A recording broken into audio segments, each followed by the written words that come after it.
FuelFest Media Stage. It's your boy, DJ Kid Carter, and I am graced with the presence of Sir. Tell him your name, what you do, where you're from. Let's go. What's up, guys? My name is Dustin Williams. You can yell at them. Don't worry. They're not listening, and Ocelot's playing dubstep like it's his basement right now. My guys got me. Yeah, there we go.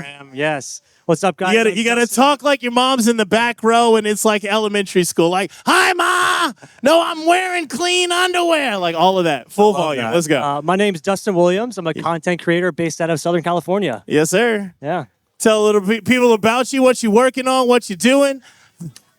Yes, sir. There you go. You know, the GTR kid. Yeah. See, your reputation precedes you. So I hope so. So what you bring here today to FuelFest in LA? Yeah, we brought some cool cars. Of course, one of the GTRs, we brought the R34 GTR that I had built over in Japan, which was really, really cool. So we got to take that out for its like first big car show.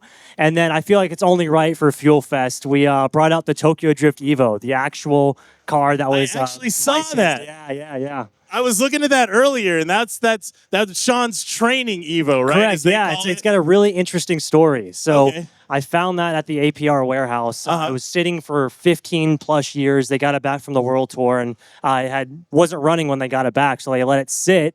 And when I found it, we ended up buying it, purchasing it, and getting it to run again, and got to ship that over to Japan and take it to all the locations that they actually filmed that in Japan. So it's got a really amazing story. It's crazy that it's still around. And right. So you literally resurrected an iconic car. I mean, I think that's one of those cars it's not on everybody's top 5, right? But it's in the top 10 of memorable fast. I wouldn't say not everybody's top 5. Come on, Tokyo. It's the Tokyo Drift. I mean, Tokyo Drift is a strong movie for me, but like Hans Veilside, like the first thing I did is walked over and chopped some popcorn and leaned back and at the start, we all have our moment, but there's so many iconic cars from that particular movie. Yeah. So resurrecting that legend in the Evo, I mean, it's so cool, right? And to see, I'm sure. That's a job. Not only that, nobody builds replicas to that car. Right. Which is surprising to me. Though. So it's cool because, this car was never a movie car. It was the car that Universal licensed from APR to be able to create the rest of the movie cars. Yes. And they used that car for the world tour and took it all over the world for the movie premiere. For the movie promotion. Yeah, so that's the actual, that's the baseline the beginning. that all the movies in the car were built off of. Correct. Like the replica, there's the Crash one. Correct. There was like the notorious rear-wheel drive one that they built. The Evo 5. Yeah, the Evo 5. That was what and that was just for those scenes, but this was the ultimate car from Universal. Correct, yeah. Right. And you said you also brought your my GTR? R34 GTR. Yeah, I know you brought the GTR. Very nice. So I brought those two out, yeah. So, okay. So now that you've brought those toys out for everybody to play, how many Fuel Fest have you been to? What's your experience like of them? How you like it? Oh, my God. I think this is my 3rd or 4th one. We've gone to Fuel Fest Japan, which is I've epic. heard that. I've heard that's like chills up your spine for hours on end of just like engagement of a motorsports culture that few of us in America even understand. It's very, very different, and it's in the best way. It was so cool. The Tokyo Drift Evo was in Japan for that. Oh, nice. So we got to take it there, and the people went. I was going to say, they probably go crazy for that one. The fandom in Japan is well, that's their movie. Yeah. I'm from West Palm Beach, by the way. I walked all the way here. That's why I look like this. Anyway, in West Palm, half of the people in the import scene there have been in the Miami scenes of like Too Fast. Like, I still have friends who are like, oh, that's me in the parking garage scene. Or that's my buddy Ryan. I'm riding shotgun with him because we got on set at the last minute. Right. And they filmed it in like 2 hours. But that's the community that this brings together. Yeah. So to go over to Japan with not only the actual car, but resurrected through that story, I'm sure people over there just absolutely go crazy. And the fact that it was an American car over there as well, like it just blew their mind. It already stood out. It blew their mind. That's crazy. So it was epic. And how did you like the Japan show? It's amazing. I think, like I said, the fandom in Japan is so crazy. So the crowd it attracts is wild. You have like the drag racing like we have here, but you're at Fuji Speedway. Right. And that's it's unreal, dude. You have Mount Fuji in the background. I was going to say Fuji Speedway, like the way this is in a somewhat of a valley of California, Fuji Speedway is like at the bottom of an actual valley, like in a volcano, like Great Mount Fuji on the left and nothing but great Japan. It's iconic. Yeah, it was amazing. It was amazing. Right, and you do this all the time, like. And I've seen through your channel, not only are you resurrecting legends, but what else do you have going on? We do a lot, man. We do a lot of racing, a lot of we do giveaways for people. So some of the cars that we build, we'll give them away to the audience and people that follow us. Right. We do a little bit of it all. It's cool. Right. And that's awesome, that positive engagement with your fans, with your people. Anybody out there trying to win a car?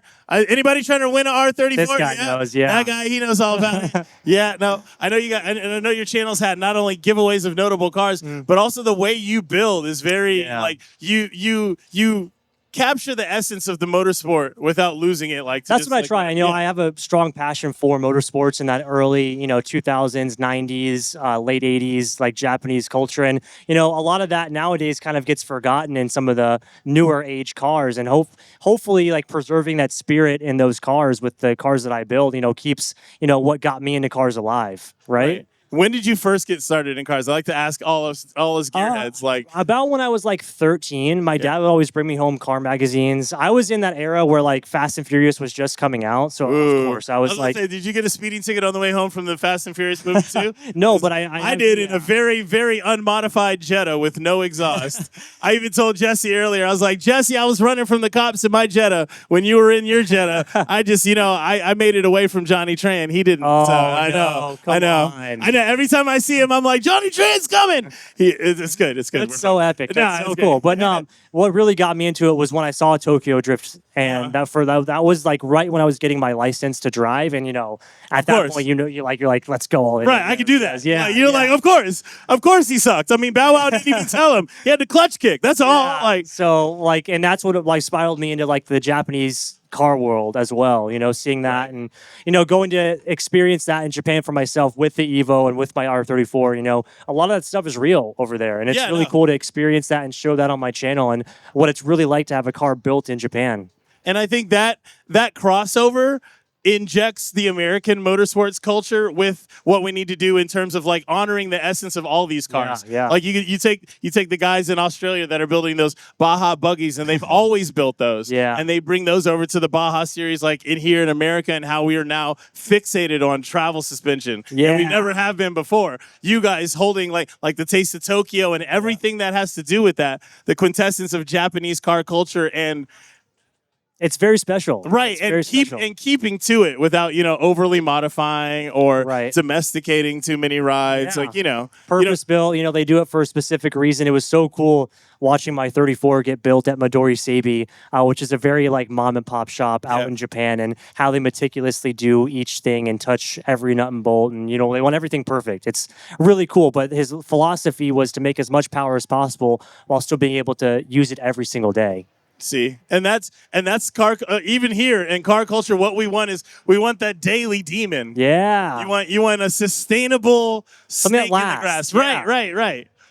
It's cool. Well, tell everybody where they can find you, what you're working on next. For sure. You guys can find me on my YouTube channel, Instagram, all the good stuff. Dustin Williams. I'm building a Honda NSX right now that we imported from Japan, which is super rad. We're doing a full build that'll be displayed at SEMA this year. Awesome. So you guys can check that out there. We have a full build. Where can we find you here in the show? Where are you going to be? So we are actually right at the entrance of the Hot Pit Drift. So if you guys want to come check out the Tokyo Drift Evo or the R34 GTR, just straight back right by the Hot Pit Drift. Posted right there by the hot pits, right before the Liqui Arch on the drift track. Yes, sir. Side by side. You getting Dustin over there. You smell that sweet, sweet rubber. Beautiful. You're going to have to wash the Evo twice after that. That's a little too close to the drift track for me. Sure. I see you. It's cool, though. It's cool. Well, thank you for coming on behalf of all the FuelFest team. On behalf of all of you, you guys make some noise one more time for Dustin.